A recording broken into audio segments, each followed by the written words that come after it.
Hello again, folks. This is Barry with Barry's 8-Track and Classic Car Radio Repair. And the star of today's show is going to be kind of an unusual unit. This is a home 8-track unit with a built-in amplifier, which means it'll power speakers by itself. It also has an input for phono and an aux input. And this is a good time to talk about a couple of things related to that.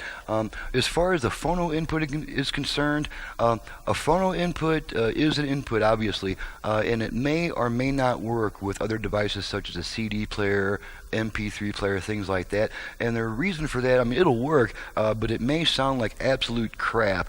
And I'm going to go into that in another video. You're going to want to look at either something talking about phono inputs or RIAA equalization. Just look for those titles in my videos page, and I'll go all into why a phono input may or may not work with another type of device.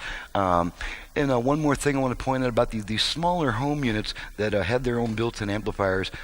These things only put out a couple of watts. They're not really meant to crank, really loud or to shake windows or anything. They're not designed to work with air suspension speakers. They generally used to come with speakers that had maybe a single 4 or 5 inch speaker, full range speaker inside of it. No separate woofer or tweeter. This just doesn't have the power, to pump a woofer. And so another bad thing about the built-in amplifiers in these relatively budget home units is that they can be destroyed instantly by shorting the speaker outputs, or sometimes even running it without a speaker can burn them up instantly. So that's another good reason to test these things out and let the customer see that everything's working fine when it leaves the shop. So now I'll start talking about the actual 8-track section now that I've shot my face off about the other stuff. This is just a straightforward 8-track player. It has recording capability. Right now we're just gonna play a tape to make sure that it puts out sound on both sides. And so let's go ahead and do that. We got some Temptations on deck, and let's pop Temptations in. Turn it on. It helps.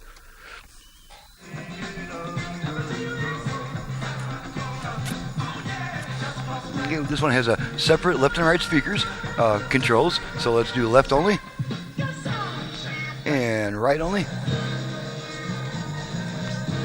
Okay.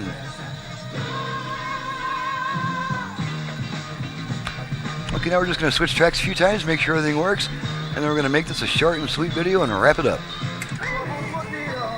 You can see your track lamps, 1 through 4, lighting up depending on what track we're on.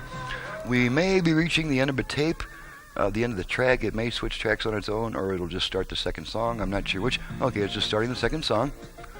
So let's switch tracks a few more times.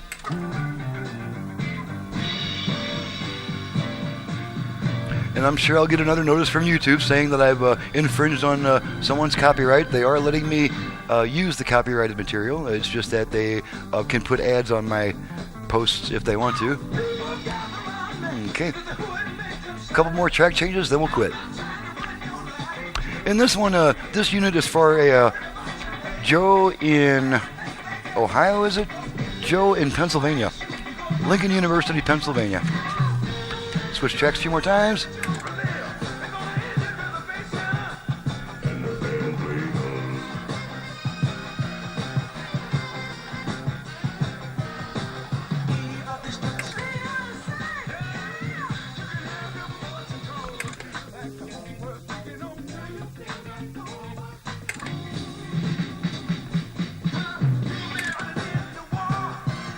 Alrighty, so I think we've given the customer pretty adequate proof that his unit is working fine when it left the shop. And so without wasting too much more time, I'm just going to go ahead and close this video for now. This is Barry with Barry's 8-Track and Classic Car Radio Repair. If you have an 8-track player in need of service or original classic car AM radio that you would like FM added to, along with a lot more audio power and possibly even Bluetooth and USB features, you can reach me directly at 928-533-9666. My website is extremely informative and comprehensive. My website is barrys8trackrepair.com. That's BARRYS number 8 trackrepair.com.